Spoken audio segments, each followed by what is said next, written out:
이슈 털어주는 남자 김종배입니다.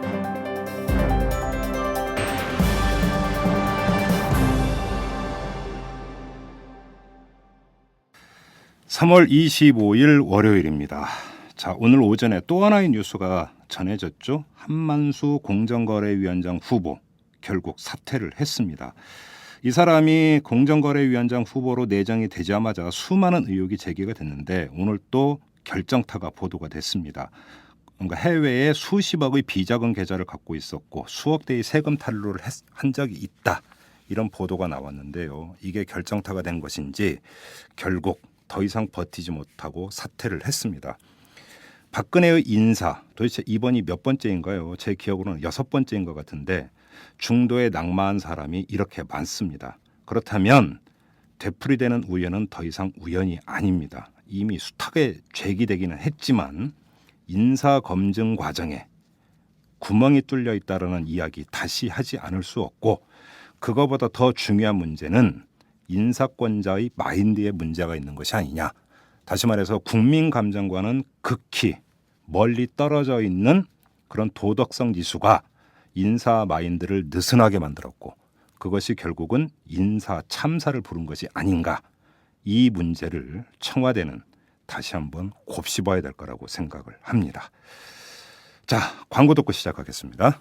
재벌과 모피아의 함정에서 탈출하라. 종횡무진 한국경제. 재벌 개혁에 앞장서온 김상조 교수. 그가 한국경제에 던지는 8가지 질문. 우리가 몰랐던 한국경제의 진실을 파헤칩니다. 더 이상 경제 권력자들의 눈속임에 속지 마세요. 종횡무진 한국경제. 오마이뉴스가 만드는 책 오마이북.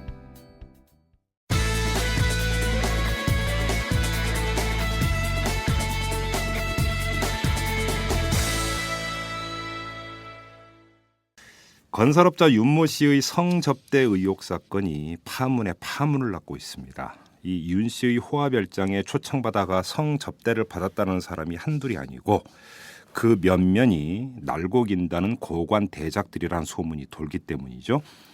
여기에 김학의 법무차관이 성접대 대상으로 지목돼 스스로 옷을 벗는 일까지 발생을 해서 파문은 더 커지고 있는데요. 자, 오늘은 이 문제를 한번 탈탈 털어보도록 하겠습니다. 함께 터실 분을 모셨는데요. 이 사건을 취재한 시사인의 김은지 기자 모셨습니다. 안녕하세요. 예, 안녕하세요. 이 사건은 세간에 참 많이 알려진 사건이에요. 그러니까 예, 이 막장은 주로 드라마에만 있는 줄 알았는데 현실 세계에도 있다. 더 이걸, 심하죠, 사실. 그렇죠. 예. 이걸 좀 보여준 사건이라고도 볼 수 있는데 그래서 우리 그 국민들의 이 그 이목을 집중시켰던 사건이기 때문에 이 사건 실체와 관련해서 몇 가지 핵심적인 부분만 좀 짚어도 될 것 같아요. 자, 우선 거명되는 인물들이 한둘이 아니라고 하던데 어떤 사람들이 사실 제일 궁금한 게 이거거든요. 예, 근데 아직 그렇죠. 지금 실명을 공개하기는 좀 이른 단계죠. 예, 뭐 소위 말하는 리스트라고 해서 그 SNS나 뭐 소위 카톡 이런 데서 떠돌고 있는 것들이 있는데요. 예. 아직까지 사실 여부를 판단하기는 좀 힘든 것들이 많습니다. 네. 왜냐하면 그 동영상이라고 하는 것이 화질이 굉장히 낮기 때문에 얼굴을 확인하기가 좀 힘든 부분들이 있다는 것이고요. 그래서 지금까지는 유일하게 그 실명이라고 하긴 힘들지만요. 그 이 사건과 관련해서 그 공직자 이름이 정확하게 나오는 부분들은 김학의 차관이 사퇴를 하면서 예. 이죠. 그래서 이제 김학의 차관 같은 경우에는 아직까지는 그 사실 여부, 진위 여부에 대해서는 그 정해지진 않았다고 하더라도요. 네. 뭐 어쨌거나 그 성접대를 했던 여성의 증언들이 나왔고 그리고 동영상이 김학의 차관으로 보인다 정도의 예. 증언들이 있기 때문에 예. 예, 김학의 차관은 이름이 나오고 있는 상황이고요. 예. 그리고 나서는 이제 나머지는 다들 이름인데 이제 감서원 국장급 전 간부 그리고 뭐 대학 병원장 그리고 전직 경찰 간부 예. 뭐 이런 사람들인데요. 예. 그러니까 뭐 동영상 플러스 그다음에 그 별장을 자주 오고 갔던 사람들 그리고 여성들의 증언들이 합쳐져 있는 그 리스트 네. 명단입니다. 네. 일종의. 그 특히 감사원 국장급 전 간부 같은 경우에는요. 현재는 이제 전직 그 공무원이고 현재는 금융인인데 예. 그 윤 씨가 그 자기가 만들었던 서초동 빌라를 이 사람에게 좀 저가로 넘겼다라는 바로 그 사람이죠. 예. 의혹들 뭐 SC라고 주로 나오는데요. 네. 예, 이 국장 간부 같은 경우에는 실제로 이제 경찰이 이 특혜 부분에 대해서는 확인을 하고 있는 것이고요. 예. 그리고 전직 경찰 간부 같은 경우에는 본인이 스스로 뭐 사실이라면 이제 할복자살을 하겠다라는 식으로 아니 뭐 본인이 밝혔으니까 허준영 예, 그렇죠. 경찰청장이죠. 그러니까 예, 맞습니다. 예. 그 왜냐하면 이 건설사가 지난해 경찰청 산하 경찰교육 국가체육원 체력단련장 관련해서 그 토목공사 50% 넘게 수주한 사실이 있거든요. 그래요? 이제 예. 그러다 보니까 예. 여기에 대한 특혜들이 어떻게 나왔냐, 뭐 그런 이야기들이 나오고. 그래서 그다음- 이제 수주 받은 시점을 보니까 그때 청장이 누구더라 이렇게 가는 겁니까? 아니 당시 청장은 아니었습니다. 예. 이미 그때는 이제 코레일 그 간부였는데요. 예. 뭐 이 사이에서 이제 굉장히 이 윤 씨가 굉장히 자기가 친하다고 말하고 다녔던 사람 중에 한 명이었다고 하더라고요. 뭐 국회의원도 있다 뭐 이런 얘기도 좀 돌고 있어요. 예, 아무튼. 뭐 전직 국회의원, 현직 국회의원들은 다 그 사실 아직까지 이름만 나오고 있는 상황이고요. 예. 정확하게 누구라고 명시하기는 좀 힘든 것 같은데 예. 그러다 보니까 지금 그 국립과학수사연구원에서도 그 영상에 대해서는 화질도 높이고 있지만 음성으로 비교를 하고 있다고 해요. 이제 거기에 예. 뭐 소위 말해서 무조건을 불렀다라는 등 뭐 이런 말들이 나오잖아요. 성문이라고 있죠. 그게 예, 이제 예, 지문이 예. 있는 것처럼 사람 목소리도 다 들어가면서요. 예, 맞습니다. 예, 예. 그래서 이제 뭐 김학의 차관 같은 경우에는 어떤 행사에서 한 목소리와 그 목소리가 같은가 이런 것들을 대조를 하고 예, 있구나. 그렇죠. 이야, 역시 국립과학수사연구소. 네. 자, 근데 이 윤모 씨, 건설업자 윤모 씨, 이 사람이 도대체 어떤 사람인가? 이제 이게 또 궁금해지는데 그렇죠. 이 사람이 그러니까 그 운영하는 회사가 그렇게 굴지의 건설사는 또 아니지 않습니까? 예, 그렇습니다. 우리가 흔히 많이 들어본 메이저라고 말하기에는 굉장히 예. 저도 취재를 하면서 처음 들어보는 회사였는데요. 예, 예. 이제 그러다 보니까 이 사람의 정체가 뭐냐라는 의문은 점점 증폭되고 있는 것 그러게요, 같습니다. 그러게. 예. 근데 아직까지 자세하게 나온 바들은 없는데요. 네. 뭐 지금까지 나온 걸로는 이 사람이 해병대 출신이라는 거. 아, 예, 예. 예, 그래서 그 해병대 출신으로서 그 굉장히 자기 그 네트워크를 이용을 해서 그 별장에 많은 사람들을 초대했다라는 것들이 있고요. 네. 그리고 또 2000년대 초반에 건설업을 해서 굉장히 많은 돈을 벌었다고 합니다. 아. 그 저희가 뭐 우리가 흔히 건설업 하면 굉장히 단기간에 현금을 많이 가져올 수 그렇죠. 있다고 생각을 그렇죠. 하잖아요. 그렇죠. 이제 그렇기 때문에 그렇게 시작해서 번 돈으로 유력 인사들과의 교류를 조금씩 넓혀갔다라는 게 일종의 정설이고요. 네. 뭐 또 아직까지 확인된 바는 아닙니다만은 대기업 건설사 출신으로서 그 이후에 나와서 소위 말하는 건설 브로커로서 활동을 했다라는 것도 있고요. 뭐 바지 사정이라는 얘기도 뭐 일부 있는데 그건 뭐 또 확인된 것도 아니고. 뭐 바지 사장 뭐 브로커 같은 경우에는요, 뭐 일정 부분 사실인 것으로 확인이 그래요? 되고 있는 것 같습니다. 저희도 취재를 하면서 여러 가지 등기부 등본을 떼봤는데요. 네. 뭐 이 사람이 자기가 대표로 등록된 등기 회사도 있고요. 예. 그리고 그 공동 대표로 등기가 된 회사도 있는데요. 한두 군데 걸친 게 아니군요. 그 예, 건설사로. 예. 예. 그러니까 그 공동 대표로 등기가 되어 있는 회사가 아마 소위 말하는 브로커로서 활동을 했던 회사로서 이게 알려져 있고요. 예. 왜냐하면 현재 그 뭐 업체에서는 윤 씨와 관련해서 굉장히 많이 부인을 하고 있기 때문에요. 예. 같이 일을 했던 사람으로서는 좀 힘들지 않은가. 근데 지금 김은지 기자께서 이제 이 사람이 해병대 출신이라 해병대 네트워크나 이런 것들을 이용을 했다고 말씀을 하시긴 했지만 예, 좀 저 같은 경우는 좀 약간 이해가 안 가는 게 이 예. 사람이 굴지의 건설사 대표도 아니고 그러니까 중소건설사를 운영하는 사람에 불과한데 예. 지금 거명되고 있는 성접대를 받았다고 거명되고 있는 인물들을 보면 하나같이 급이 높은 사람들이란 말입니다. 그렇죠. 예. 그러니까 쉽게 선이 닿을 수 있는 사람들은 아닌 것 같은데 도대체 어떻게 이 사람들이 윤모 씨가 그 초청을 했다고 쪼르르 거기 별장까지 달려갈 수 있는 거냐. 예. 이게 그러니까 저는 궁금한 게 그거예요. 연결이 어떻게 되느냐라는 예, 거죠. 예. 뭐 그 연결면 같은 경우에는 지금 계속 뭐 나오고 있는 것들인 것 같은데요. 예. 사실 이 사람이 2000년대 초반부터 이제 돈을 벌기 시작하면서 예. 조금씩 네트워크를 넓혀가거든요. 그리고는 이제 뭐 김학의 차관이나 이런 사람과는 2008년 9년부터 알기 시작했다라는 보도들도 있고요. 그리고 뭐 그래. 2000년대 중반 이후라는 말들이 있기 때문에 네. 이제 그때부터 계속해서 그 사교 모임들을 통해서 그 말을 넓혀간 게 아니냐라는 추측 정도만 나오고 있는 것들이고요. 우리들은 잘 모르는 또 사교 모임이 있다고 그죠? 뭐 그 여성분들 소위 말해서 그 성접대를 낳았다고 하는 여성분들 같은 경우에도 우리가 흔히 알고 있는 그 뭐 성매매 여성이나 이런 분들이 아니고 네. 뭐 주부나 예술인 그 일반 연애생 이런 사람들이 거론되고 있기 때문에요. 그래요? 예. 아마 그런 사교 모임을 통해서 예. 뭐 이런 실체들을 조금씩 넓혀간 게 아니냐라는 정도이죠. 사실은 아까도 말씀을 드렸다시피 이 사건을 제대로 파헤치려면 이 막장의 숲을 헤치고 가야 되는데 네. 저희는 하이 퀄리티를 지향하는 방송이다 보니까 이 막장 요소는 가급적이면 여쭤보지 않는 걸로 예. 뭐 이렇게 좀 하도록 하고요. 그다음에 이 가장 핵심적인 문제는 결국은 사법적인 처리가 가능하냐 아니냐의 문제에서 그렇죠. 핵심은 대가성 아니겠습니까? 예. 그러니까 예를 들어서 지금 나오는 거를 보면은 이 윤모 씨라는 사람이 수없이 고소 고발을 당했는데 그때마다 무혐의 처리가 됐다. 예. 그러니까 누군가 뒷배를 봐준 게 아니냐 이런 이야기도 있고. 근데 또 그러면 건설 수주 과정에서 특혜가 있었고 성접대 받은 사람들이 거기서 일정하게 역할을 했느냐. 예. 결국 이게 핵심 아니겠어요? 예. 좀 나오는 얘기가 있습니까?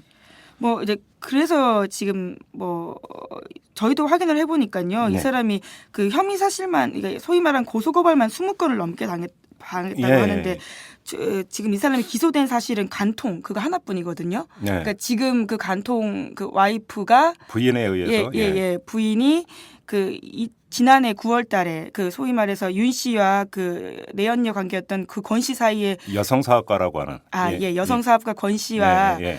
그 사이에서 나왔던 두 사람의 동영상을 휴대전화에서 발견을 하고 그래서 이제 이혼 소송과 함께 간통으로 두 사람을 고소하거든요. 예. 그 사건만 지금 현재 중앙지법에 배당이 되어 있고요. 예. 나머지는 아무것도 없습니다. 다 무혐의 처리됐다. 예. 뭐 경찰에서 일정 부분 뭐 기소 의견으로 가더라도 검찰에서 무혐의가 난 부분들이 많고요. 예. 이제 그렇기 때문에 이 사람이 도통 어떻게 해서 빠져나왔느냐라고 해서는 지금 계속 보고 있는 부분인데요. 네. 우선은 그 권 씨의 증언이 하나의 힌트가 될 수 있을 것 같습니다. 네. 그 여성 사업가라고 예. 나오는 권 씨요. 그 권 씨 같은 경우에는 그 자기 사건을 이야기를 하더라고요. 예. 작년에 그래서 작년 11월 달에 자기가 오히려 성폭행이나 그리고 청포도범법이라고 청포도검법이라고 예. 그러니까 집에서 함부로 총이나 이런 거 이런 걸 소유할 수 없다라는 법이죠. 예. 그 자기를 공기총으로 협박하거나 막 이런 것들로 그 자기가 경찰에 고소를 했었는데 네. 그 성폭행이나 공갈 협박 부분은 무혐의가 나고 네. 그 아까 말했던 청포도검법만 이제 기소가 났지만 예. 그것도 검찰로 가서는 무혐의가 났다라는 거거든요. 예. 그리고 평상시 자기가 굉장히 많은 그 사정기관 관계자들을 알고 있기 때문에 예. 어렵지 않다. 그 식의 이야기를 했다라는 거고요. 예. 그렇기 때문에 뭐 그런 부분에 있어서는 항상 그 자기의 그 인맥들을 과시해 왔던 측면들이 있기 때문에 충분히 의심해 볼 만한 것들이 있는 것 같고요. 네. 그리고 2007년이랑 2010년 그리고 지금 현재 그 서울 동대문구의 한 그 주상복합 분양에 관련해 가지고 이 사람이 송사를 계속해서 송사는 아니군요. 그러니까 그 고발을 당했었습니다. 고소 고발을요. 거기에 이제 분양업체 대표들로부터 이 사람이 70억 원 넘게 횡령을 했다라는 거거든요. 그런데도 불구하고 계속해서 검찰까지 갔지만 혐의 없음 혹은 증거 불충분이었다. 검찰만 가면 퇴짜군요. 그러니까. 예. 그리고 그 건설 수주 관련해서 뭐 좀 나오는 얘기가 있습니까? 그 아까 말씀드렸던 것처럼요. 그 대학병원장 리스트에 이름이 올라가 있다라는 대학병원장이라든지 그 감사원 국장급 간부 같은 경우에는 다들 그 건설공사 부분들이 같이 걸려 있는 부분들이 있거든요. 그래요? 특히 그 수도권의 한 대학병원장이라고 하는 그 접대를 받았을 수도 있다라는 리스트에 올라가 있는 사람 같은 경우에는요. 그 병원이 그 인테리어 공사를 수주를 한 적이 있습니다. 그래서 근데 이 인테리어 공사를 이 건설사에서 했었거든요. 그래요? 이제 그런 것들을 보더라도 그렇게 이렇게 이권이 닿는 곳에는 항상 이런 식으로 달려가가지고는 무언가를 했고 또 뒷배를 봐주는 누군가가 있지 않았나라는 것들이 있지요. 알겠습니다. 지금 저 수사가 한창 진행 중이기 때문에 지금 이 자리에서 사건의 실체가 무엇이다 그리고 누구누구가 성접대를 받았다고 확정은 도저히 할 수가 없는 거고 이건 수사 결과를 좀 지켜보도록 하고요.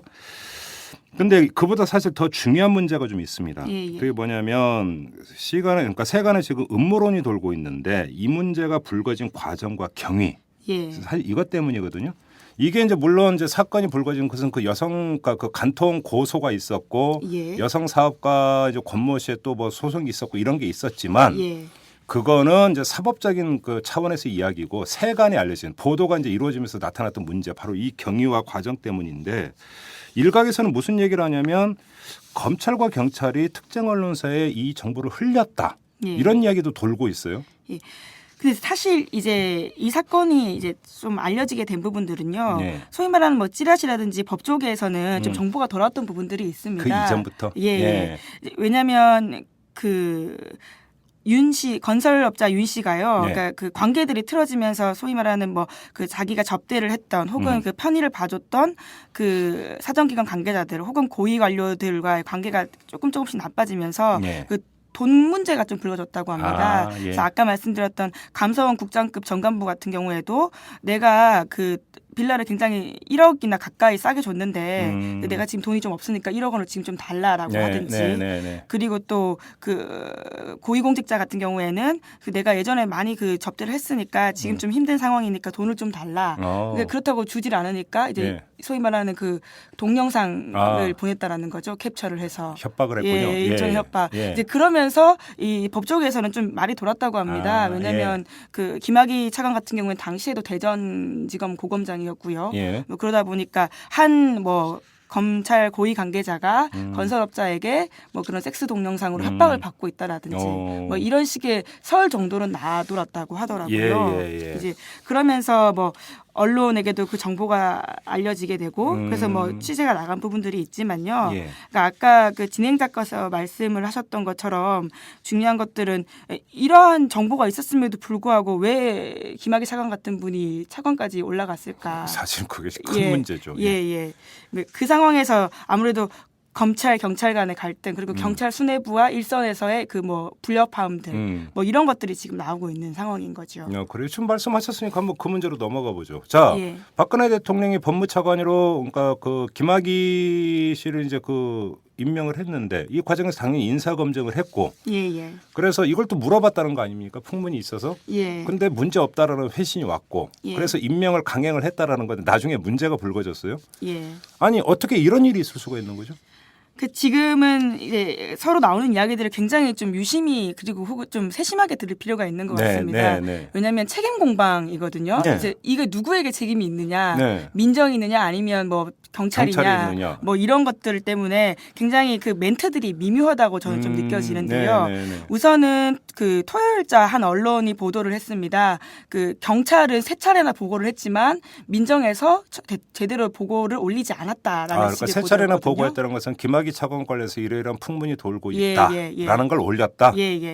그러니까 당장 토요일날 이제 점심에 이제 기자들과 티타임을 하면서 청와대 한 핵심 관계자가 거기에 대한 반박을 했습니다. 그 공식적으로 내사나 수사를 보고받은 적이 없다. 청와대는. 그러면 그러니까 풍문은 접수받은 적은 있다라는 얘기도 해석될 수 있는 거죠. 그러니까 여기서 좀 그 미묘한 부분들이 있는 건데요. 그러니까 경찰이 어떤 식으로 지금 알리고 있냐면요. 그 처음에 이 사건이 내사팀이 꾸려지게 되고 3월 18일부터 내사가 시작됩니다. 그리고 3일 만에 수사한 지 사흘 만에 그 수사로 전환이 되거든요. 그러니까 공식적으로 경찰 입장에서는 내사와 수사는 3월 18일 그리고 21일부터 했다라고 주장할 수 있는 부분들이기 때문에 그 내사와 수사를 보고한 적이 없다라고 하는 것들은 둘 다 맞는 팩트일 수는 있는 거죠. 하지만 그 경찰 입장에서는 우리가 지난해 11월부터 이 권 씨의 고소 사건을 받던 이후부터 계속해서 첩보를 수집을 해왔고 첩보는 보고를 했다라고 했을 경우에는요.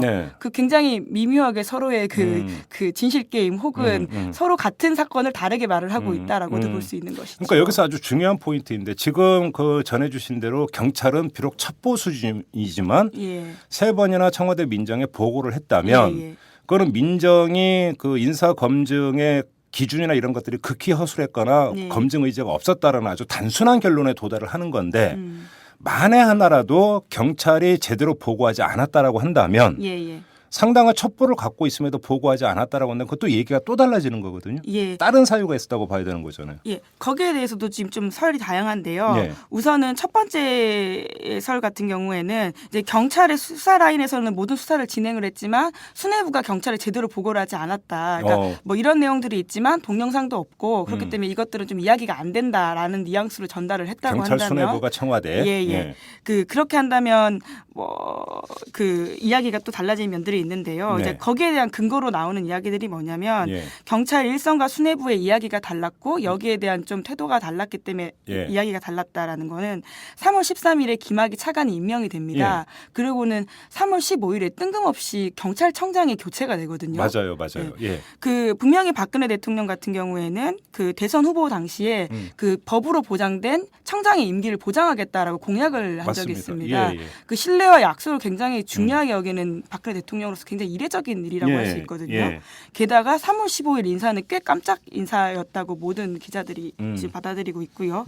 이제 그렇게 된 것들이 그 이전에 3월 13일 차관 인사 이전에는 그 관련된 보고들이 제대로 올라가지 않다가 차관 임명 이후에 대통령이 그것을 알게 되고 그 밑에 수뇌부와 아래의 수사팀이 다른 보고들이 올라오게 되면서 여기에 대해서 그 공직기관의 해이라고 판단을 하게 되고 그 수뇌부를 아예 교체했다라는 설들이 굉장히 나오고 있는데요. 그러니까 일종의 문책성. 예. 뭐 그 부분에 대해서는 상당 부분 사실이라고 받아지고 있는 것들이 예. 좀 출입 기자들 사이에서는 사실이라고 합니다. 아무튼 정리를 하면 시점을 정리를 하면 일단 그 흐름이 잡힐 것 같은데 예. 박근혜 대통령이 김학의 씨를 법무차관으로 임명하게 3월 14일이었어요. 13일입니다. 13일이었고 예. 그다음에 경찰이 이 사건에 대해서 내사에 들어간 게 18일이었고 예, 그렇습니다. 그리고 그러니까 내사에 들어간 지 3일 만에 수사로 전환을 한 거죠. 예. 그러니까 이제 우리가 이제 일반적으로 내사라고 한다면 그냥 이제 공식적인 수사는 아니고 이게 이제 맞는 건지 이제 뒤로 좀 조사를 하는 예. 이런 수준인데 예.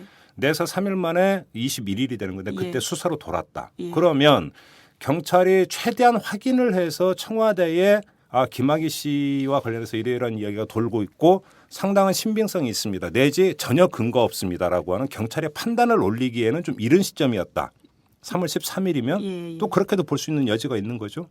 뭐 그렇다고 볼 수도 있는 여지가 있다고는 하는데요. 예. 뭐 이거에 관련해서는 경찰은 상당 부분 좀 그 권 씨의 증언 등을 확보했기 때문에 자신이 있었다라는 말도 있습니다. 그러면 그 예. 단계에서 이미 예. 그러니까 그 내사는 18일부터 했지만 이미 그 전에 정보 내지 첩보는 축적될 만큼 축적돼 있었다. 예. 그러니까 제대로 보고하자면 또 못할 것도 없었다. 뭐 그러니까 정확히 동영상은 없었지만 상당 부분 가능한 이야기이고 뭐 이런 것들이 그 밝혀졌을 경우에는 파장이 이만큼이 될 거라는 식의 보고를 했다라는 것들이 정설이죠. 예, 그래서 이제 그 과정에서 경찰청장이 갑자기 느닷없이 교체가 되는데 이것이 지금 이 문제하고 연결되어 있을 가능성이 있다. 그래서 문책성이다. 예. 그러면 김학의 차관의 의혹이 제기가 된 건 그 뒤잖아요.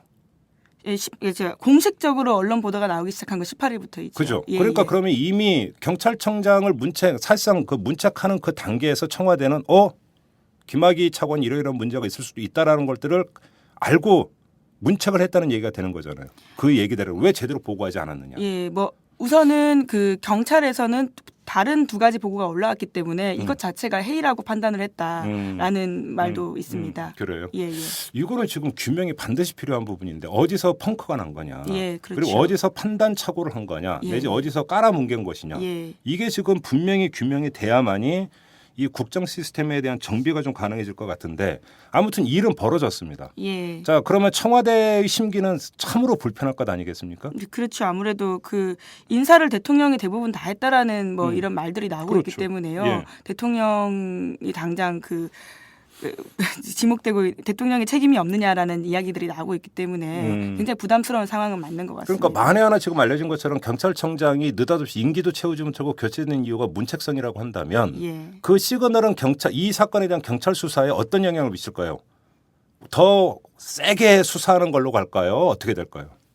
근데 또 뭐 설들을 계속 말씀드려서 조금 좀 송구한 측면이 있습니다만 또 그 경찰 일부에서는 또 그런 이야기도 나오고 있다고 합니다. 그러니까 뭐 소위 말하는 지금 그 갈리게 된 김기용 청장파가 있고 김기용 청장 반파가 있으면 또 거기에 관련해 가지고도 또 보고에 대한 뭐 알력이 있다는 말도 있고요. 파벌이 있다. 예. 뭐 근데 이건 사실로 이거는 뭐 팩트로 확인한 부분들은 아닙니다. 이제 게다가 또 그 소위 뭐 오늘 또 한 언론에서까지 보도가 나왔던데요. 설이긴 하지만 그 검경 수사권에서의 좀 더 그 높은 지위를 차지하기 위해서 그 경찰이 오히려 검찰을 친 거다라는 시각도 있다고는 하는데요. 뭐 그런 것들은 다 설에 불과하고요. 오히려 제가 취재를 했을 때 만났던 경찰들은 오히려 이거는 대검에서 그 오히려 정보를 흘리고 있다라는 좀 불편한 말들이 경찰은? 예. 왜냐하면 또 김학의 차관 같은 경우에는요. 그 검찰총장보다 기수가 높습니다. 근데 원래 관례적으로 그렇지 않거든요. 그렇죠. 왜냐하면 그 법무부 장관, 검찰총장, 법무부 차관 순이기 때문인데요. 굉장히 이례적인 이런 사인에서 그 김학의 차관이 이 자리를 차지하고 있는 것에 대해서 오히려 대검 쪽에서 장난을 치는 게 아니냐라는 그 뭐 이런 뒷 이야기도 나오고 있고요. 굉장히 이 안에서의 파워 게임, 호응 권력 게임이라고 하는 것들이 그림이 좀 정리가 돼야 되겠지만 나오는 말들이 워낙 많습니다. 이례적인 상황이다 보니까요. 지금 김은지 기자께서 이 김학의 전 법무차관이죠. 전 법무차관이 검찰총장보다 기수가 위라고 했는데 혹시 동기 아닌가요? 아, 예, 제가 좀 착각했던 게 있는데요. 네. 그러니까 그 황교안 법무차관이랑 한 기수 미치고요. 네. 하지만 장관의 경기고 1년 선배이기도 합니다. 김학의 차관이. 네. 그리고 그 현재 내정되어 있는 최동호. 최동호 검찰총장이랑은 그 같은 기수. 사실 같은 기수고. 예, 예. 근데 뭐 좀 아까 이제 말씀하신 것처럼 그럼에도 불구하고 지금까지 이제 서열상으로는 법무장관, 예, 예. 검찰총장, 법무차관. 예, 그러니까 그렇죠. 통상적으로는 법무차관이 검찰총장보다 기수가 미친 예, 예. 이런 경우가 있는데 동기로 가니까 굉장히, 부담이라고 하는 예. 점에서는 뭐 크게 다를 바는 없겠죠. 예, 굉장히 이례적인 상황은 맞습니다. 알겠습니다. 권력 투쟁의 성격도 띠고 있다. 그러니까 경찰 내부에서 파벌이 있는데 파벌 간의 견제를 하기 위해서 정보가 나가고 들어오는 부분에 있어서 뭐가 좀 이루어지고 있다라는 거고 검찰 안에서도 또 이 법무차관과 검찰총장 간의 기수 예. 서열 문제 때문에 예, 예. 또 치기 위해서 대검에서 일부러 또 정보를 흘리고 있다. 김학의 낙마도 결국은 그 연장선상에 있다. 또 이런 이야기라는 거죠. 뭐 사건이 워낙 돌아가다 보면 네. 이 사건이 돌아가다 보면 사건 자체가 가지는 생명력이라는 게 생기잖아요. 그렇죠. 그렇기 때문에 처음엔 의도하지 않더라도 이제 뒤에 가서 조금씩 뭐 이런 식의 정보가 나오는 것들은 그럴 수도 있는 게 아니냐라는 이야기들인 거죠. 근데 사실. 아무튼 예. 이거는 현재로서는 전부 다 썰입니다. 예, 예. 아직은 확인되지 않고 있는. 근데 아무튼 지금 언론계 주변에서는 파다하게 별별 그 소문과 썰이 돌고 있는 것만은 분명한 사실인데 예, 자 이제 사건으로 한번 돌아가 보죠. 예, 예. 현재로서는 섹스 스캔들입니다. 그죠? 근데 섹스 스캔들도 실체가 완전히 규명되지 않은 섹스 스캔들인데 일각에서는 만약에 지금 거명되고 있는 인물들 그다음에 거기서 대가성 이런 것들이 만약에 확정된다면 이건 거의 게이트로도 갈 수 있는 것 아니냐. 예, 이렇게 그렇죠. 보는 사람도 있어요. 김은지 기자는 어떻게 보세요? 사건이 좀 더 커질 수 있을 거라고 봅니다. 그래요? 왜냐하면 예. 이미 그 나와 있는 여성들의 그 접대 여성들의 멘트로는요. 네. 그 관련된 고위직이 2-3명 더 있다라는 거거든요. 지금까지 거명되지 않았다. 예. 이제 그렇게 따진다면 음. 이 사건의 실체라고 하는 것들이 조금 예. 더 단순히 그냥 그런 성접대가 아니고 도통 고위직이 어느 정도까지 관련되어 있느냐에 따라서는 네, 훨씬 그렇죠. 더 커질 수 있고요. 예. 그리고 도통 아까도 말씀드렸지만 윤 씨라는 사람이 예. 어디까지 내용을 가지고 있고 어디까지 접촉이 됐느냐는 그렇죠. 아직까지 더 나올 수 있는 기사나 취재인 것 같습니다. 윤 씨가 입을 연다면 예. 뭐가 또 터져 나올지 모른다. 예. 그러니까 옛날에 청문회에서 내가 입만 열면 뭐 이런 그렇죠. 얘기가 한때 유행한 적이 있었는데 그런 겁니까? 저는 그럴 수 있는 가능성이 충분하다고 봅니다. 그래요. 예. 아무튼 이게 지금 계속 수사가 진행 중이기 때문에 그러니까 결론성으로 여기서는 이야기할 수 없는 점을 우리 애청자 여러분들도 충분히 이해를 하실 거라고 생각하고 근데 김은지 기자 그 문제의 호화별장 가보셨어요? 저는 다른 취재 때문에 못 갔고요. 저희 사진 기자가 대신 갔다 왔었습니다. 예. 진짜로 그렇게 호화판이랍니까? 지금은 날씨가 좀 네. 그래서 그렇게 막 화려하게 꽃이 피고 있거나 그러진 않지만요. 예. 그 문에서부터 꽤 위 별장까지 올라가기 위해서는 꽤 많이 걸어야 된다고 합니다. 그런 거 보더라도 굉장히 사이즈가 크고요. 예. 그리고 그 위에는 수영장까지 있다고 하는데요. 예. 수영장까지는 저희 사진 기자가 보고 오지도 못했다고 합니다. 그래요? 예. 다음 로드뷰로 보시면 그 사이즈가 대충 나오는데요. 정말 예. 큽니다. 예. TV로는 봤는데 예. 감이 안 와갖고 이게 이제 그 고공이나 이런 데서 촬영한 거기 때문에 예, 맞습니다. 야 우리나라에서 그런 데도 있구나 싶은 생각이 참 많이 예. 들더군요. 알겠습니다. 뭐 지금까지 이 성접대 의혹 사건의 지금 진행 상황에 대해서 한번 좀 간추려보는 이런 시간을 가졌는데요. 거듭 말씀을 드리지만 이 사건은 지금 수사가 계속 진행 중인 사건입니다. 그러니까 현재 그리고 또 경찰이 수사를 벌이고 있고 이것이 다시 이제 나중에 검찰로 송치가 될 텐데 예. 거기서 또 이제 뭐 추가로 무엇이 나올지 모르는 그런 상황이고요. 현재로서는 계속 주목을 해서 봐야 되고 특히나 주목해야 되는 대상은 뭐 이것이 이제 그 파편적으로 나타나는 이른바 막장성 요소들 예. 이런 것들이 중요한 게 아니고 이것이 돈과 권력이 어떻게 얽혀 들어가고 있는가. 이 한국 사회의 치부 가운데 하나인 바로 이 점이 좀 본질이 아닌가 싶은 생각이 드는데 그렇죠. 이 문제와 관련해서는 사실 아직까지는 거의 나온 게 없습니다. 사실은. 그래서 현재도 이제 초기 단계다 이렇게 보는 게 좀 맞을 것 같고요.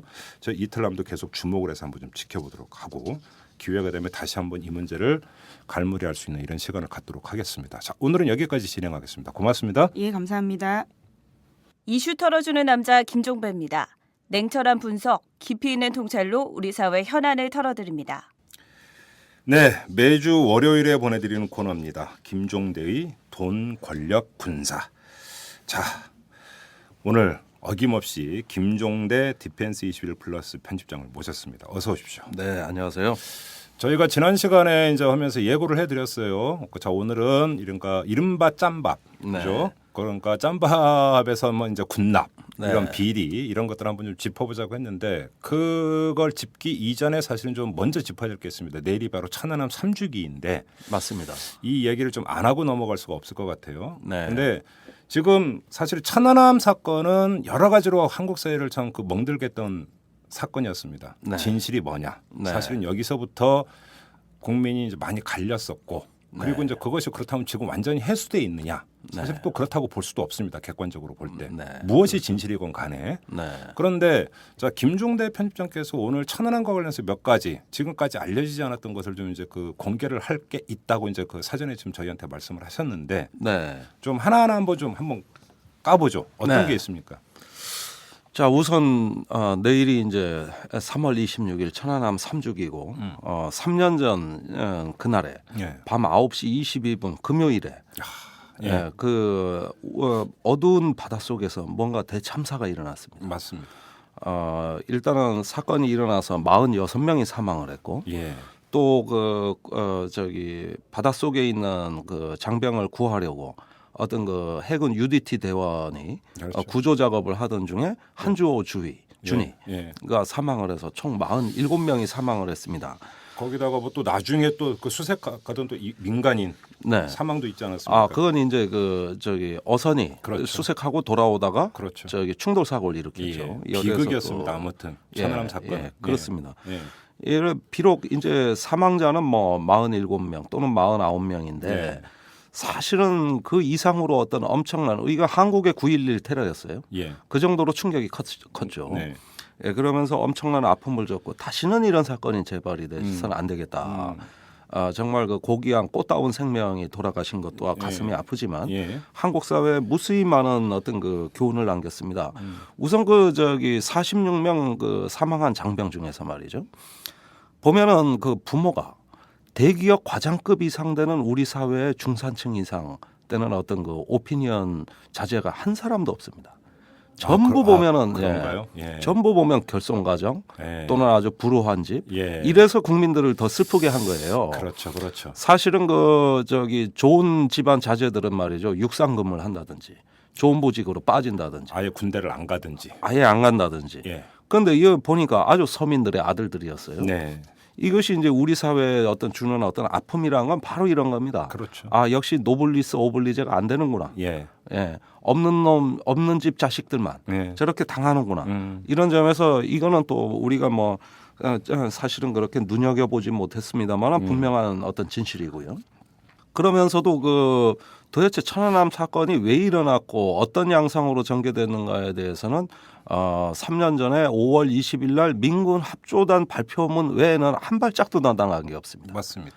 지난 3년간 북한의 그 연합급 잠수정이라고 하는 새로운 잠수정이 그럼 밝혀졌는지 예.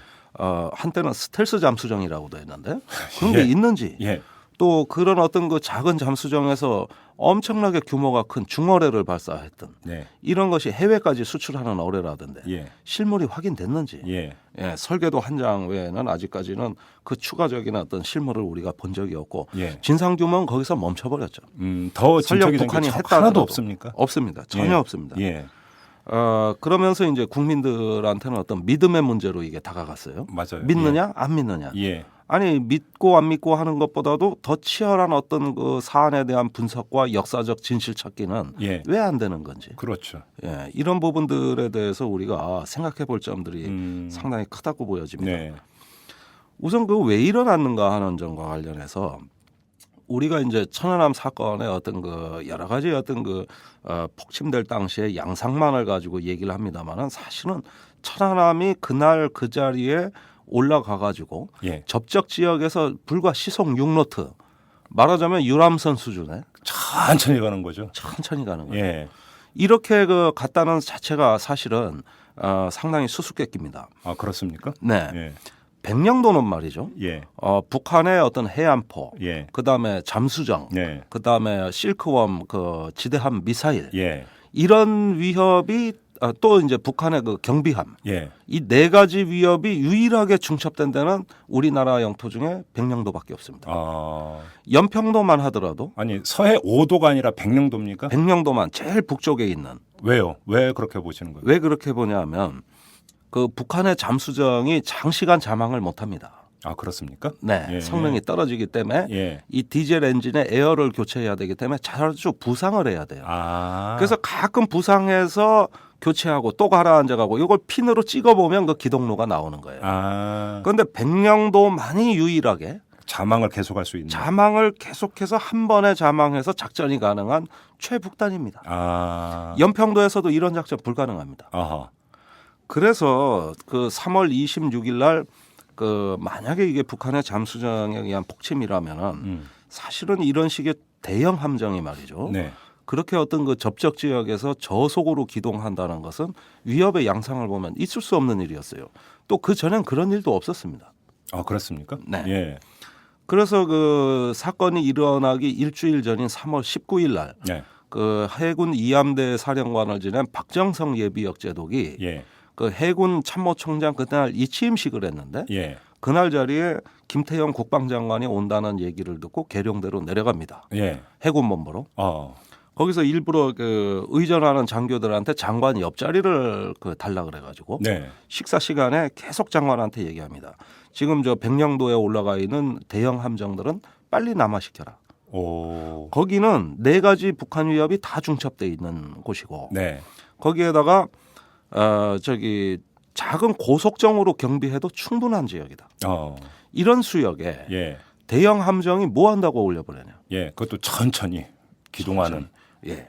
그러니까 천천히 기동한 것은 북한의 해안포 때문인데 네. 그 해안포의 일제 사격을 그 두려워했기 때문에 백령도 뒤편에서 예. 저속으로 기동했던 거거든요. 예. 예.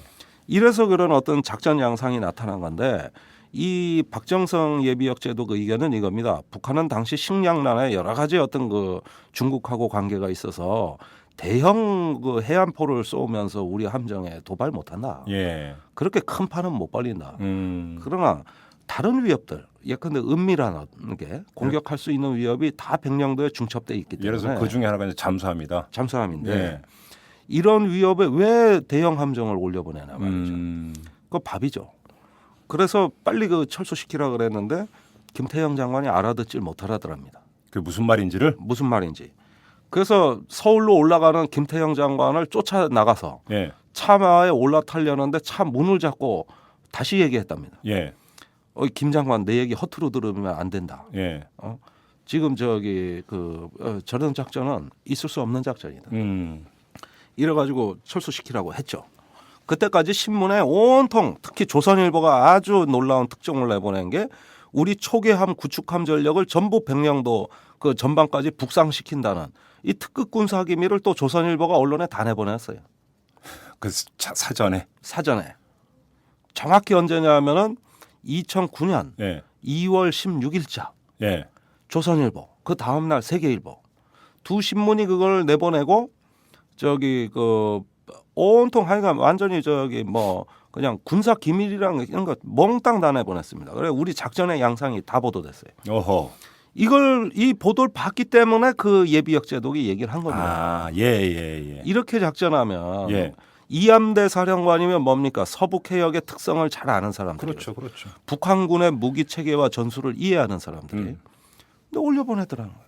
근데 그 내려보내라라고 하는 걸 당시 김태형 국방장관이 그게 동의한다 안 한다가 아니라 무슨 말인지를 못 알아들었다는 겁니까? 못 알아듣더라는 거야. 왜 그러는지. 예. 전방에 많이 갖다 놓으면 좋은 거 아니냐. 육군식 사고방식이죠. 지상군은 전방으로 전진 배치를 하는 쪽으로 계속 군사력이 발전해 왔잖아요. 그렇죠. 그런데 해군이나 공군 전력은 뭐냐면 전방에 늘어놓는 전력이 아니라 후방에 숨겨놓는 전력이죠. 그렇죠. 그래서 공격적이고 융통성 있게 사용하는 이게 해군 전술인데 예. 지상군 사고방식은 뭐냐면 전방에 많이 깔아놔야 돼요. NLL 선상에 도열한다든가. 옛날에 충무공 이순신 장군의 전술을 봐도 그렇죠. 그렇죠. 그렇죠. 그때 그 저기 정면으로 맞짱 뜨고 앞에서 하고 이러지는 않았습니다. 그래서 도원수 권율이 저기 부산을 치라 그러니까 이건 죽으라는 얘기거든요. 그렇죠. 못 하겠다 그랬죠. 그렇죠. 그러니까 저 봉고 파직시켜서 이순신을 그렇죠. 곤장 30대 치고. 그게 이제 해군 작전의 특성이다. 그렇죠. 그때도 권율이 합참의장격 도원수인데 지상 작전을 주로 그 위주로 하고 수군을 부수적 존재로 봤기 때문에 엉뚱한 지시가 내려가는 거죠. 아, 그러니까 아무튼 사전에 경고가 있었음에도 불구하고 국방부에서는 이걸 무시해 버렸다. 못 알아듣고. 무시했어요. 네. 이것은 그 전임 장관 이상희 장관 작품입니다. 이상희 장관이 갖다가 늘어 NLL 대비 계획이라는 걸 만들어 가지고 이명박 대통령한테 보고를 했어요. 거기에 다 나오는 내용이에요. 전방에다 배치하겠다고.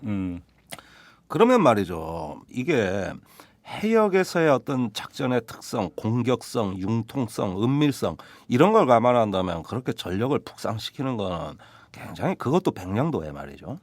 이게 있을 수 없는 일이고 이거 지상군들이 다 한 일이고 여기에다가 그러면 북한 잠수정 위협을 어떻게 판단했느냐. 전술 토의가 있었다는 거 아닙니까? 천안함 사건이 일어나기 2달 전에 1월에 합참에서 네. 이때 이상의 합참의장이 있었는데 예. 뒤에 불명예 전역했죠. 그런데 이 양반 증언은 1월에 북한이 잠수정으로 도발할 가능성이 있다는 문제가 제기돼서 합참에서 전술 토의가 있었는데 많은 장교들이 거기는 잠수정이 못 들어온다 그러면서 그 반대 의견을 얘기해가지고 묵살했다. 그래서 자기는 그 해군 2함대 사령부에 그래도 대잠수함 준비 태세를 갖춰라. 3월에 검열 내려가겠다.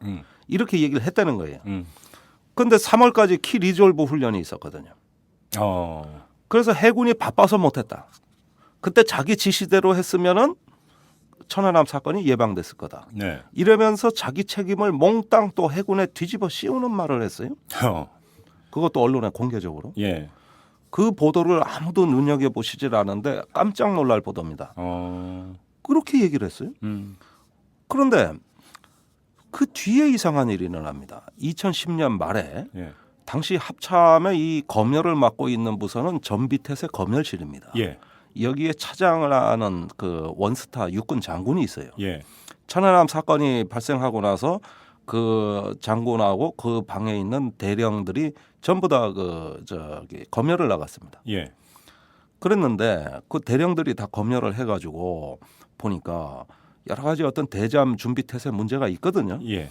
그래가지고 이 보고서를 올렸는데 이 양반이 그 천안함 사건이 터지고 나서 그 이듬해 갑자기 한미연합사로 자리를 옮겨가지고 양심선언을 준비합니다. 그래요? 네. 예. 당시에 그 합참의장이 예. 말하자면은 이함대 사령부에 자기가 대잠수함 준비 태세를 지시한 것으로 예. 사실은 지시가 안 내려갔는데 조작을 한 겁니까? 조작을 했다는 주장이에요. 예. 그걸 책으로 썼어요. 예. 그런데 출판이 안 됩니다. 왜요? 군 검찰이 그 수사를 해버렸어요. 그걸 사전에 첩보를 알고? 입수하고. 그래서 그 자택과 사무실을 압수수색했습니다. 그래요? 그리고 2주간 조사를 했어요. 이 양반을 조사해가지고 결국은 그 출판이 무산됩니다. 대한민국 헌법에 출판의 자유는 보장되어 있는데. 뭐 군사 기밀이 있다는 얘기겠죠. 그런 거 이유는 그거였습니까? 혐의는 뭐냐하면 공모상 취득한 비밀을 누설했다는 거예요. 예. 그러니까 군사기밀보호법이 아니고 군사기밀은 적용 못하고 예. 그 공무상 비밀 누설죄입니다. 그러면 공무원은 양심선언을 아예 원천적으로 못하게요? 못하게 해버렸어요. 이래가지고 합참 내에 있었던 그 모종의 권력관계, 권력투쟁이 있었는데 예. 여기서 벌어진 내막이 밝혀지는데 실패했습니다. 아하. 그러면 그 책은 원고는 아예 폐기가 됐습니까? 아니면 어딘가에 지금도 보관돼 있습니까? 기관에서 다 압수해갔죠. 노트북도 압수해갔고. 어허. 그런데 집에서 자료가 더 많이 나왔어요. 그래요? 네, 사무실보다만. 예. 그걸 몽땅 압수해갔습니다. 그래가지고 진실이 빛을 못 봤습니다. 그럼 그 사람은 어떻게 됐습니까? 그 뒤에? 옷 벗었고 전역했어요. 그랬습니까? 예. 지금 뭐 그냥 살고 계세요. 그러면 전역을 했으면 지금이라도 좀 밝힐 수 있는 것 아닙니까? 그야 본인이 이제 그 조사를 받고 나가지고 못 밝히겠다고 하고 있는 거죠. 한때는 밝히려고 했다가. 예.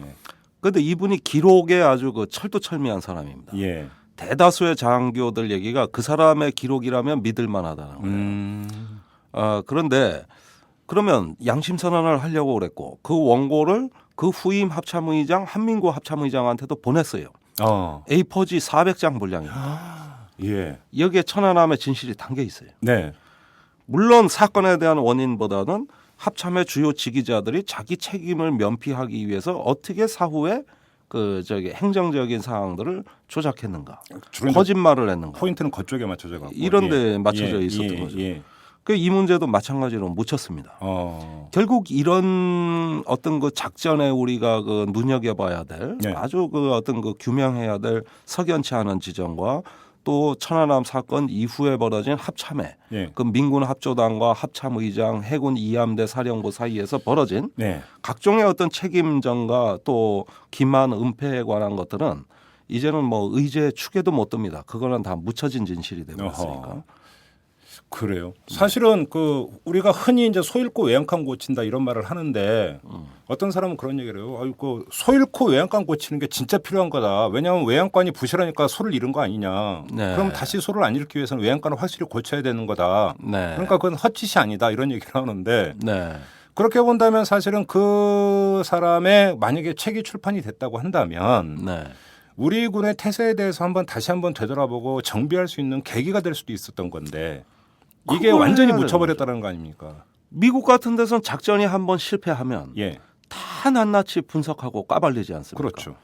왜 피그스만 사건이 왜 실패했는지, 이란 인질 구출 사건이 왜 실패했는지, 예. 쿠바 미사일 위기가 왜 가까스로 수습이 됐는지 예. 학자들한테 연구 재료가 되잖아요. 예, 그래서 많은 어떤 군사 전략과 조직 행동을 연구하는 전문가 또 어떤 군사 제도를 연구하는 전문가 이런 사람들이 다 거기서 교훈을 얻어가지고 네, 그 다음에 어떤 그 새로운 군사력 건설에 반영하고 이러는 건데 우리나라 군대는 그런 기록물 남기는 법이 없습니다. 이 천안함 사건은 이건 살아있는 교과서예요. 네, 우리 육군 사고 방식과 일선의 어떤 해군의 어떤 그 저기 지휘관 사이에서 그 어떤 그 같은 해역 바다를 보더라도 어떻게 인식이 다른가. 또 여기에서 군대라는 관료 조직 내에서 서로 어떻게 책임과 권한이 배분되는가. 그게 천안함에 다 녹아 있는 거죠. 예. 이 부분이 몽땅 은폐. 그러니까 우리가 지금까지 천안함 이야기를 하면은 천안함 사건의 직접적 원인이 무엇이냐? 예. 그것이 폭침이냐? 아니면 다른 것이냐? 예. 모든 것들은 여기에 맞춰져 있었었는데 네. 그것은 그것대로 놔두고 네. 지금 김종대 편집장은 두 가지 사전 단계와 사후 단계, 네. 사전 단계와 사후 단계에서 지금까지 알려지지 않았던 사실을 공개를 해주셨습니다. 네. 사전에 사실은 예비역 해군 제도계에 의해서 백령도에서 그 대형 초기함이 아주 저속으로 기동하는 것은 섭을 지고 불 속에 뛰어드는 것과 비슷한 네. 위험한 짓이니까 철수시켜라 네. 라고 국방장관에게까지 경고를 했음에도 불구하고 무시당했다. 네. 이 점 하나. 네. 그다음에 두 번째 그러니까 사후 단계에서는 합참이라든지 여러 그 해군 부분에 있어서 여러 가지 문제가 있었음을 인지한 사람이 그거를 폭로라는 표현이 맞을까요? 아무튼 그것을 고발하기 위해서 책을 준비하고 있다가 군 네. 검찰에 의해서 이것이 저지당했고 네. 결국은 진실이 묻혀버렸다라는 점. 그렇죠. 그래서 이 두 가지가 묻혀버리면 예. 사전 사후에서 예. 가장 중요한 결정적 순간, 네. 아주 그 어떤 의사결정의 결정적 순간에 무슨 일이 일어났는가에 대한 네. 우리가 이 진실을 놓치게 되면 예. 이 사건의 진상은 어떤 그 박제화된 예. 말하자면 그 하나의 어떤 정보 발표, 어떠한 그 어떤 진실 규명에 대한 어떤 열정이나 예. 끊임없는 어떤 자기 반성, 자기한테 엄격함이 보여지지 않는 보고서. 네. 그러면서 오로지 북한 탓, 오로지 그 북한의 나쁜 행위 때문에 모든 걸 다 밀어버리는 이런 어떤 보고서 외에는 우리가 볼 길이 없는 거죠. 모든 게 북한 탓이면 앞으로도 할 일이 없어요. 그렇죠. 북한 탓인데 우리 할 일이 뭐 있습니까? 그 사실상 천안함 사건은 그것이 원인이 뭐든 실패한 작전이라는데 이건 그러니까 객관적 사실 아닙니까? 그렇습니다. 결과적으로는. 네, 그렇다면 실패한 작전에 누군가는 책임을 져야 되는 건데 네, 책임을 지는 사람이 있었습니까? 있었습니다. 그 뒤에 그 천안함에 대한 어떤 감사원 특감이 실시가 돼가지고 우선 그 합참의장은 그 옷을 벗고 불명예 전역을 했죠. 예. 사실상 책임성 어떤 그 사태지만은 뭐 저는 경질이라고 보고 그 뒤에 왜 감사원에서 한 저기 꽤 많은 장군들 또 그 저 지휘자들을 갖다가 징계 처분을 했는데 문제는 행정 소송을 걸어가지고 다 그 징계가 무효화됐어요. 예. 당사자들이 그래서 예. 다 진급도 해서 아. 지금 뭐 이함대 사령관 나가 계신 분도 그때 징계 대상자였지만 지금 뭐 제독이 돼가지고 지금 이함대 사령관으로 나가가지고 네. 보복의 의지를 불태우고 있고 예. 그 외에도 거의 다 면책이 됐습니다. 그것은 감사원이 어떤 그 여러 가지 그 저 행정적인 감사만 하다 보니까 네. 그 긴박한 위기 관리 순간에 군이 실수한 게 많거든요. 서류 미비 또 착오로 기재한 거 이런 걸 잡아낸 거예요. 아주 그러니까 이른바 소소한 것들. 소소한 것들. 근데 그런 것들이 문제가 아니었죠. 이 부분을 감사해야 됐던 본질은 뭐냐 하면은 왜 천안함이 올라갈 수밖에 없었는가. 예. 그다음에 올라갔을 때 어떤 대비였는가. 예. 그러고 그 사전 경고가 있었는가 없었는가. 음. 또 전술 토의가 있었는가 없었는가. 이런 점들을 면밀하게 봤었어야 돼요. 그 다음에 처리 과정에서도 어떤 그날 이제 그 묘하게도 또 합참 수뇌부가 계룡대에서 술 좀 드셨거든요. 그랬죠. 예, 그 다음에 올라오는 길에 말짱했다 그러는데 이상하게 천안함 사건이 발생하고 나서 열차 안으로 전화를 해줬는데 합참 실무자가 네. 전화를 아무도 안 받았고, 예. 그 다음에 이제 그 복귀해서 합참으로 복귀해서도 정상적 업무가 불가능한 수준의 만취 상태였단 말이에요. 네.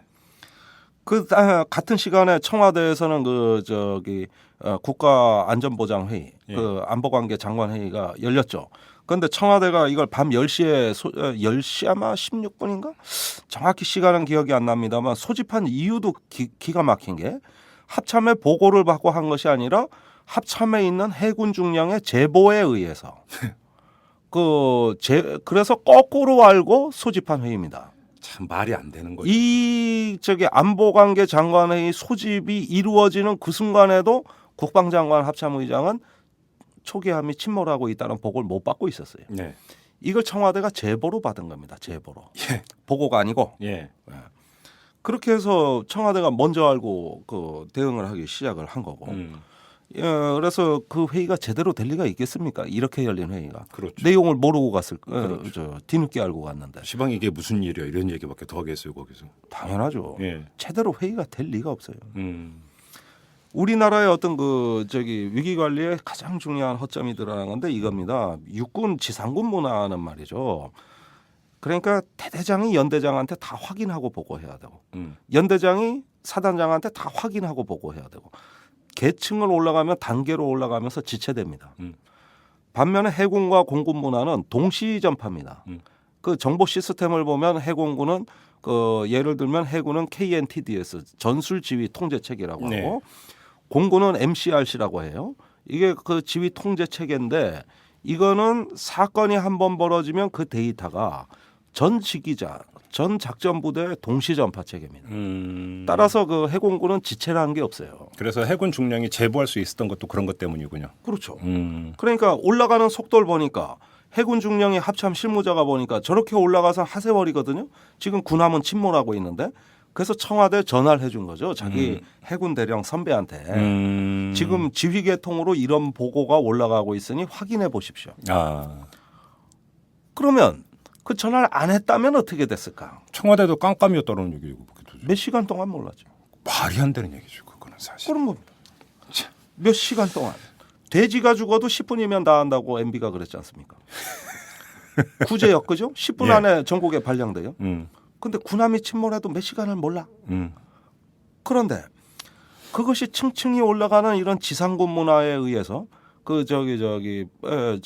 더뎌지고 지체되고 그 중간에서 왜곡이 발생하고 이렇게 됐는데 나중에 이제 그 청와대 전화한 놈 누구야 이렇게 해가지고 해군 중령을 거꾸로 징계하겠다는 겁니다. 합참에서 이 새끼 이거 지휘 계통 안 밟고 지가 보고를 해?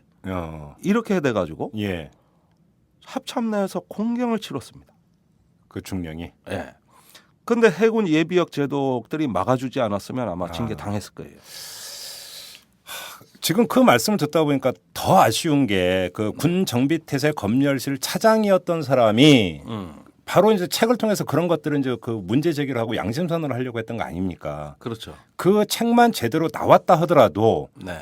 우리 군의 태세가 얼마나 엉망이고 무엇부터 바로 잡아야 되는 건지를 오히려 공론화할 수 있는 중요한 계기가 됐는데 네. 이게 결국 묻혀버린 것 아닙니까? 그렇죠. 그나저나 그 사람은 사법 처리는 받았습니까? 그래서?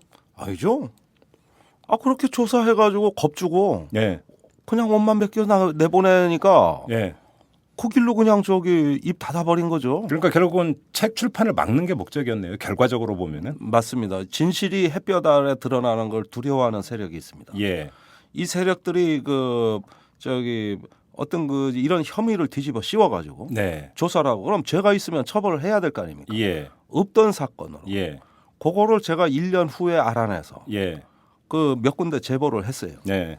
그래서 국회에서도 이걸 따지는 분위기가 잠시 나왔습니다만 더 이상 진척이 안 됐죠. 장관도 모르는 일이라고 하고 네. 이건 국방부 검찰단에서 수사를 했기 때문에 예. 장관이 모를 수가 없습니다. 장관 자기 조직에서 한 수사예요. 예. 장관 지휘를 받게 돼 있어요. 그렇죠. 그런데 모른다 그러고 합참의장 그 나가신 이상의 의장도 난 그런 애 이름도 모른다 그러고 예. 이런 식으로 전부 모로세로 일관하면서 그 진실은 수면 아래로 서서히 천안함과 함께 가라앉았어요. 예. 근데 이 부분은 말이죠. 우리가 우리 군의 어떤 고질적인 문제가 드러나는데 이 북한에 대한 어떤 그 판단 미스 또 어떤 북한을 지나치게 깔보고 전방의 전력을 바다에 많이 늘어놓으면은 그것이 북한의 경고 메시지가 된다고 착각을 했던 그랬으면서 항상 그 정보 판단에 어떤 문제가 있었던 이런 어떤 오류들이 있지만은 문제는 그때 합참의 인적 구성을 보면 그럴 만도 했어요. 육사 그 30기 이상의 합참의장 합참 국방부 문턱에도 와본 적 없습니다. 합참에 12명의 부장들이 올리는 보고서 무슨 얘기인지 못 알아먹습니다. 합참 업무를 해본 적이 없어요. 네. 그다음에 34기인가 작전부장 역시 합참 문외한입니다. 순수 육군본부 출신이에요. 그러니까 육군은 알아도 해군군은 전혀 모르는. 예, 작전처장 육사 38기 이분 합참에 와본 적 없습니다. 네. 옛날에 그다음에 육사 41기 합동작전과장 이 사람은 그 옆에 방위기획과에서 1년 근무하는 것이 합참 경력의 전부인데 우리나라 그 3군의 합동전력을 이렇게 그 합동작전을 하는 단위로서 합참은 말이죠. 합참에서 이런 어떤 양성되고 교육되고 훈련된 전문 요원들이 있습니다. 이 사람들이 야전과 합참을 번갈아가며 보직을 하게 돼 있거든요. 근데 MB 정부 들어와서 그런 어떤 내려오던 전통을 다 깨고 주요 합동작전의 인재들을 합참에서 다 쫓아냈어요. 그러면 새로 들어오신 분들은 군단 사단 작전밖에 해본 적이 없어요. 백령도나 연평도의 그 해병대 부대의 사격 통제권이 누구한테 있는지 말하자면 까막눈이에요. 그러니 배가 침몰한다는 게 무슨 얘기인지 알 수가 있나? 이게 얼마나 심각한 얘기인지. 예. 그러니까 우리가 이제 그 천안함 3주기를 맞이했는데 이 천안함에 대한 사실은 이야기를 좀 범위는 좀 확대가 될 필요가 있습니다. 원인이 뭐냐? 네. 침몰의 원인이 뭐냐? 지난 3년 동안 이 이야기를 참 수없이 많이 해왔습니다. 네. 그렇지만 평행선입니다. 네. 그렇다면 그것은 그것대로 놔두고 네. 사전 단계와 사후 단계에서 우리 군의 대응과 조치는 적절했는가의 문제. 네. 이것도 반드시 짚고 넘어가야 되는 문제인데 이것은 사실은 사회적으로 별로 공론화된 적이 없었습니다. 없었죠. 근데 오늘 지금 김종대 편집장이 이와 관련해서 사전 단계에서 이야기 하나와 사후 단계에서 이야기 하나를 지금 저 이탈남을 통해서 공개를 해 주셨습니다. 다시 한번 정리를 하면 사전 단계에서는 예비역 제독이 당시 백령도 인근에서의 작전의 문제점을 지적을 하면서 그 초계함을 뒤로 물리라고 국방장관에게 직접 건의 내지 충고까지 했는데도 무시당했다라는 점. 그다음에 사후 단계에서 군 정비태세 검열실 차장이 우리 군에 어떠한 문제가 있었는지를 양심선언하는 책을 집필하다가 군 검찰에 의해서 제지당했고 결국은 전역을 했다라는 이런 두 가지 사실을 공개를 해 주셨습니다. 이걸 계기로 우리 군이 사전 단계와 사후 단계에서 어떤 문제가 있었는지 3주기를 맞아서 다시 한번 공론화하는 이런 계기가 됐으면 좋겠고요. 애석하지만 사실은 여러분에게 좀 그리고 죄송스러운 말씀을 드려야 될 게 오늘 군납 문제를 집중적으로 파헤치기로 했는데 천안함 3주기와 관련해서 또한 중요한 새롭게 공개되는 내용이 있었기 때문에 이것이 저희 판단으로 우선이라고 봤고 그러니까 애석하지만 그리고 죄송하지만 사전에 예고해드렸던 군납 문제는 뒤로 미뤄야 될 것 같습니다. 이 점은 좀 우리 애청자 여러분들께서 좀 양해를 해 주시기를 바라고요. 다음을 기약을 하도록 이렇게 하고 오늘 김종대의 돈, 권력, 군사는 여기서 마무리를 하는 걸로 이렇게 하도록 하겠습니다. 네. 수고하셨습니다. 감사합니다. 네. 안녕하세요. 오마이뉴스 대표 오연호입니다. 오늘 방송 잘 들으셨나요? 오마이뉴스는 10만인 클럽 회원 여러분의 후원으로 이탈남을 제작하고 있습니다. 오마이TV의 대선 올레도 10만인 클럽 덕분이었습니다. 이탈남과 오마이TV 더 열심히 하겠습니다. 여러분이 제작자입니다. 월 10,000원에 참여 10만인 클럽 회원이 되어 주십시오. 오마이뉴스 첫 화면에서 직접 가입하시거나 02-733-5505 내선 274번으로 전화 주시면 담당 직원이 안내해 드립니다. 지금 7,500명입니다. 함께해 주십시오. 감사합니다.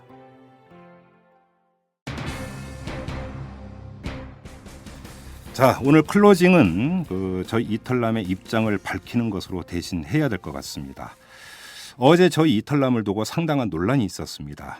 지난주 화요일에 방송된 황상민 교수 인터뷰가 통편집된 것을 두고 여러분이 부당성을 제기해 주셨기 때문인데요. 이와 관련해 저희 제작진은 어제 트위터를 통해서 설명 말씀을 드렸습니다. 하지만 오늘 다시 한번 소상하게 설명드리는 게 도리인 듯해서 오늘 클로징 시간을 빌어서 이렇게 입장을 발표를 하는 겁니다. 결론부터 말씀드리면 어제 트위터를 통해 밝힌 대로 통편집은 황상민 교수의 강력한 요청에 따른 것이었습니다. 황상민 교수가 음질이 좋지 않아 자신의 발언 뉘앙스와 맥락이 잘 전달되지 않는다는 이유로 삭제를 강력히 요청을 해왔고 저희 제작진이 이를 받아들인 것입니다. 물론 저희 제작진이 그런 결정을 내린 것은 황상민 교수의 요청 때문만은 아니었습니다. 이 방송의 기본이라고 할 수 있는 적정한 수준의 음질을 구현하지 못한 저희의 책임을 인정했기 때문이기도 했습니다. 이런 저희 설명에 대해서 일부 애청자 여러분이 이의를 제기해 주셨습니다. 듣기에 불편할 정도로 음질이 나쁘지는 않았다면서 그건 변명에 불과하다. 이런 이유였는데요. 따라서 좀 더 확실한 이해를 구하기 위해서 어제 트위터에서 밝히지 못한 경위를 추가로 그리고 소상히 밝히도록 하겠습니다. 지난주에 녹음을 할 때 우여곡절이 상당히 많았습니다. 오전 10시에 녹음을 시작을 했는데 음성 톤이 올라갔다 내려갔다 하는 문제가 연거푸 발생을 했고요. 심지어 끊어지는 경우도 자주 발생을 했습니다. 이 때문에 인터뷰 진행이 매끄럽지 못했고 황상민 교수께서 인터뷰가 제대로 진행되지 않았다고 문제를 제기하셨습니다. 저희 제작진은 이런 문제 제기를 받아들여서 기존 녹음분을 폐기하고 재녹음을 했습니다. 그런데 이 과정에서 이 페이스타임을 통해 인터뷰를 하기도 했고 통화가 불안정해서 다시 핸드폰으로 녹음을 하기도 했는데 상황은 마찬가지였습니다.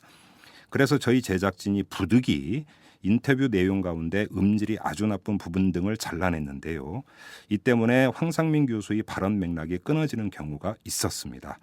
결과적으로 저희 기술 부족 때문에 황상민 교수에게 폐를 끼친 것이죠. 저희가 황상민 교수의 삭제 요청을 고심 끝에 받아들인 이유가 바로 이것입니다. 참고로 저희의 이 전화 연결 장비는 10년이 된 고물입니다. 질이 솔직히 좋지가 않습니다. 이 때문에 어떤 전화 인터뷰는 음질이 괜찮은데 또 어떤 인터뷰는 음질이 안 좋은 이런 문제가 좀 종종 발생을 합니다. 이 점 좀 참고를 해 주시기를 바라고요. 자, 어떤 분들은 오마이뉴스가 정치적 판단을 해서 일방적으로 통편집을 했다 이렇게 의심을 하시는데 전혀 사실이 아닙니다. 이탈남은 지난해 1월 3일에 런칭할 때부터 확고한 원칙을 세웠습니다. 편집권 독립은 100% 구현한다는 원칙이었습니다. 이 원칙은 지금까지 단 한 번도 깨진 적이 없습니다. 더구나 이 정치적 고려를 할 요량이었다면 애당초 인터뷰를 내보내지도 않았을 것이고 그 인터뷰를 4일 동안 계속 살려놓지도 않았을 것입니다. 이 점 깊게 헤아려 주시기 바랍니다. 저희는 최소한 그 어떤 외부의 간섭에도 굴한 적이 없습니다. 지금까지 소상히 경위 설명을 드렸습니다만 그래도 인정을 할 건 인정을 하는 게 맞는 것 같습니다. 이 통편집 과정에서 저희 제작진이 안이하게 생각한 점이 적지 않습니다. 첫째, 통편집을 하면서도 이를 애청자 여러분께 사전에 고지하고 양해를 구하지 않은 점은 입이 10개라도 할 말이 없는 명백한 저희의 과오입니다. 둘째, 그 무엇보다 중요한 문제는 애청자 여러분과의 약속을 어겼다는 점입니다. 통편집 사유가 외압 또는 정치적인 게 아니라 단지 기술적인 문제라는 이유만으로 큰 문제 없다고 안이하게 생각한 저희의 판단은 잘못이었습니다. 한번 내보낸 방송에 대해서 엄중히 책임을 져야 하는 기본 자세를 망각한 처사였다고 인정을 합니다. 이 점 머리 숙여 사과드리겠습니다. 그리고 통렬히 반성을 하겠습니다. 다른 문제가 아니라 이에 대한 문제 제기 그리고 비판은 겸허한 자세로 달게 받겠습니다. 가차없이 질책해 주시기 바랍니다. 이 마지막으로 황상민 교수 인터뷰를 미처 듣지 못한 분들을 위해서 전문 녹취본을 이탈남 페이스북에 올렸습니다. 황상민 교수가 강조한 발언 뉘앙스와 맥락이 제대로 전달되지 않는 문제점에도 불구하고 황상민 교수의 동의를 구해서 녹취록을 올렸습니다. 이 점 참고해 주시기 바라고요. 이탈남 페이스북은 이 facebook.com/ 한 다음에 이탈남 이러면 들어갈 수가 있습니다. ETULNAM 이렇게 되어 있습니다. 자, 다시 한번 애청자 여러분에게 심려를 끼쳐드린 점 사과드리고 이번 일을 좀 더 정진하는 계기로 삼겠다는 약속을 드리면서 오늘 방송 여기서 마무리하도록 하겠습니다. 지금까지 이탈남 김종배였습니다.